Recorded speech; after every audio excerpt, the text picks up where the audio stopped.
இயேசு கிறிஸ்துவின் இனிதான நாமத்தில் இன்றைய ஆவிக்குரிய சிந்தனைக்கு உங்களை அன்புடன் வரவேற்கின்றோம்.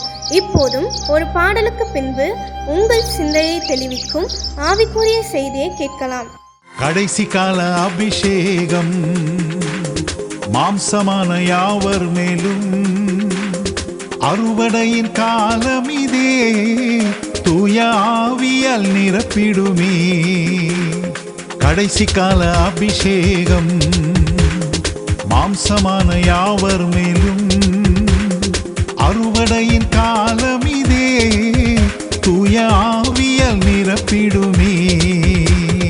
அக்கினியை இறங்கிடுமே, அக்னிநாவாக அமர்ந்திடுமே, பெரும் காற்றாக வீசிடுமே, ஜீவநதியாக பாய்ந்திடுமே.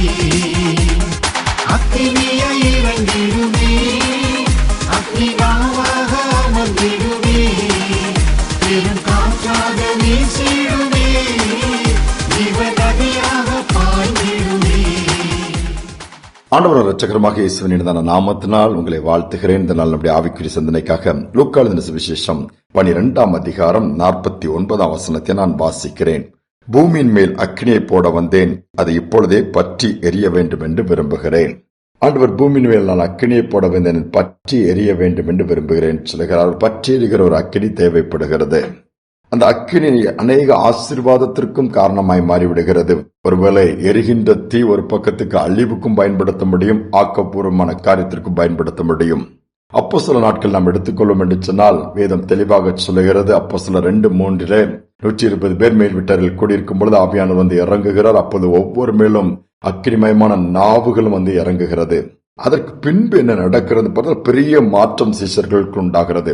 அதுவரை அவர்கள் நெகட்டிவா அவிசுவாசமா பேசிட்டு இருந்தாங்க, மறுதளித்து பின்வாங்கி போய் சந்தேகப்பட்டாங்க. ஆனால் எப்பொழுது தேவ ஆவியால் நிரப்பப்பட்ட அந்த அக்கினியின் அனுபவத்துக்குள்ள வந்தார்களோ, அதிலிருந்து அவங்களுடைய வாழ்க்கையின் எல்லா பகுதியும் மாறிவிட்டது. சிந்தனை மாறிவிட்டது, வார்த்தைகள் மாறிவிட்டது, செயல்பாடுகள் மாறிவிட்டது, ஏன் வாழ்க்கையை மாறிவிட்டது.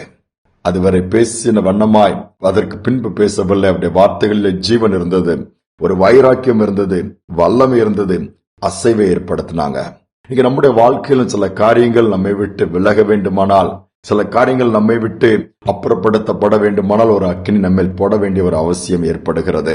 அதான் யோவான்ஸ்தானம் சொல்கிறார், எனக்கு பின்பாக ஒருத்தர் வருகிறார், நானோ ஜலத்தினால் உங்களுக்கு ஞானஸ்தானம் கொடுக்கிறேன், தண்ணீரினால் உங்களுக்கு நான் ஞானஸ்தானம் கொடுக்கிறேன், எனக்கு பின்பாக ஒருவர் அவர்களுக்கு அக்கினினாலும் ஆவினால் ஞானஸ்தானம் கொடுப்பார் சொல்லுகிறார்.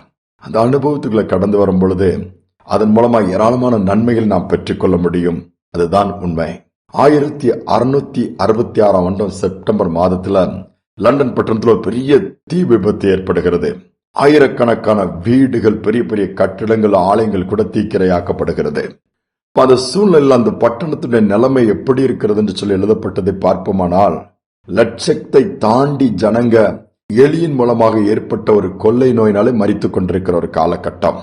அந்த கொள்ளை நோய் அவரால் தடுத்து நிறுத்த முடியவில்லை. எலிகள் மூலமா அது வேகமா பரவி கொண்டிருக்குது. ஆனா அதே நேரத்தில் ஒரு பக்கம் எலியினால் ஏற்பட்ட நோயினால் சாகிறால், மறுபக்கத்திலே அந்த தீ விபத்திலும் அநேக பொருட்களை மட்டுமல்ல அநேக உயிர் சேதமும் ஏற்பட்டு விட்டது. ஜனங்களுக்கெல்லாம் ஒரே துக்கம், என்னடா அந்த அக்கினி வந்து இப்படி அழிச்சிருச்சுன்னு சொல்லி. அது அணைந்து முடிந்த பிறகு அதற்கு பிறகு பார்த்தால் அந்த கொள்ளை நோயும் நின்று விட்டதா.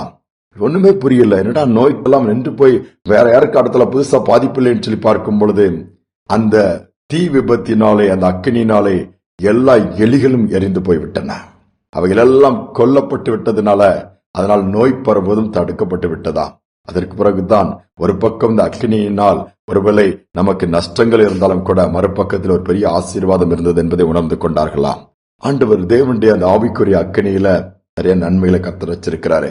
மாம்சத்தின் கிரிகளை அதை அழிக்கும், ஆவின் கிரியைகளை இன்னுமாய் மேன்மையாக பலப்படுத்தி செய்யும்படியாக நம்ம வைக்கும். இன்னைக்கு அப்படிப்பட்ட ஒரு அனுபவத்துக்கு கர்த்தர் நம்மை கொண்டு போக விரும்புகிறார். தாழ்த்தி ஒப்பு கொடுப்போமா? எங்கள் அன்பின் பரலோக தகப்பனே, இந்த புதிய நாள் காலை நேரத்தில் சமூகத்துல நாங்க வந்திருக்கிறோப்பா.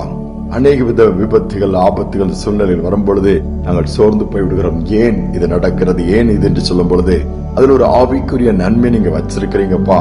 அதை நாங்கள் புரிந்து கொள்ளும் பொழுது நிச்சயமாகவே அது எங்களுக்கு பலனாக இருக்கும், தைரியமாக இருக்கும், ஆசீர்வாதமாக இருக்கும். ஆனால் அதை புரிந்து கொள்ளாத பட்சத்தில் தான் ஏராளமான கேள்விகள் எங்களுக்குள் எழும்புகிறது. ஏன் இப்படி நடக்கிறது, ஏன் இப்படி புலம்புகிற இந்த சூழலிலே அப்படிப்பட்ட ஒரு நிர்பந்தமான நிலைமையில இருக்கிற பிள்ளைகளை இந்த நாட்களில் கண்ணோக்கி பார்த்து இந்த கடினமான பாதையில் அவங்க கடந்து வருகிற சூழலிலும் அதிலும் ஒரு நன்மை இருக்கிறது என்பதை காண்பு தருவீராக. செய்வதற்காய் ஸ்தோத்திரம். தாழ்த்தி ஒப்புக் கொடுக்கிறேன். துதி கனமயம் ஏற்றுக்கொள்ளும் இயேசுவின் நாமத்தில் வேண்டிக் கொள்கிற நல்ல பிதாவே, ஆமேன், ஆமேன். நாம் சந்திக்கிற அல்ல நமக்கு ஏற்படுகிற சூழ்நிலைகள், விபத்துகள், ஆபத்துகள் பார்த்து சோர்ந்து போக வேண்டாம். அதிலும் தேவன் ஒரு ஆவிக்குரிய அனுபவத்தை வச்சிருக்கிறார். அதோடு மட்டுமல்ல, ஒரு பெரிதான நன்மையை வைத்திருக்கிறார். அப்படியே கர்த்தர் செய்வார். இந்த சிந்தனையோடு இந்த நாளை தொடருவோம். மீண்டுமாய் நாளை தினம் சந்திப்போம். பெந்தேகோஸ்தே நாளில் வந்தவரே, பரிசுத்த ஆவியை தருபவரே, பாத்திரம் நிரம்பி வழியச் செய்து எரிந்து பிரகாசிக்க செய்திடுவே. பாத்திரம் நிரம்பி வழியச் செய்து எரிந்து பிரகாசிக்க செய்திடுவே. அக்கினியா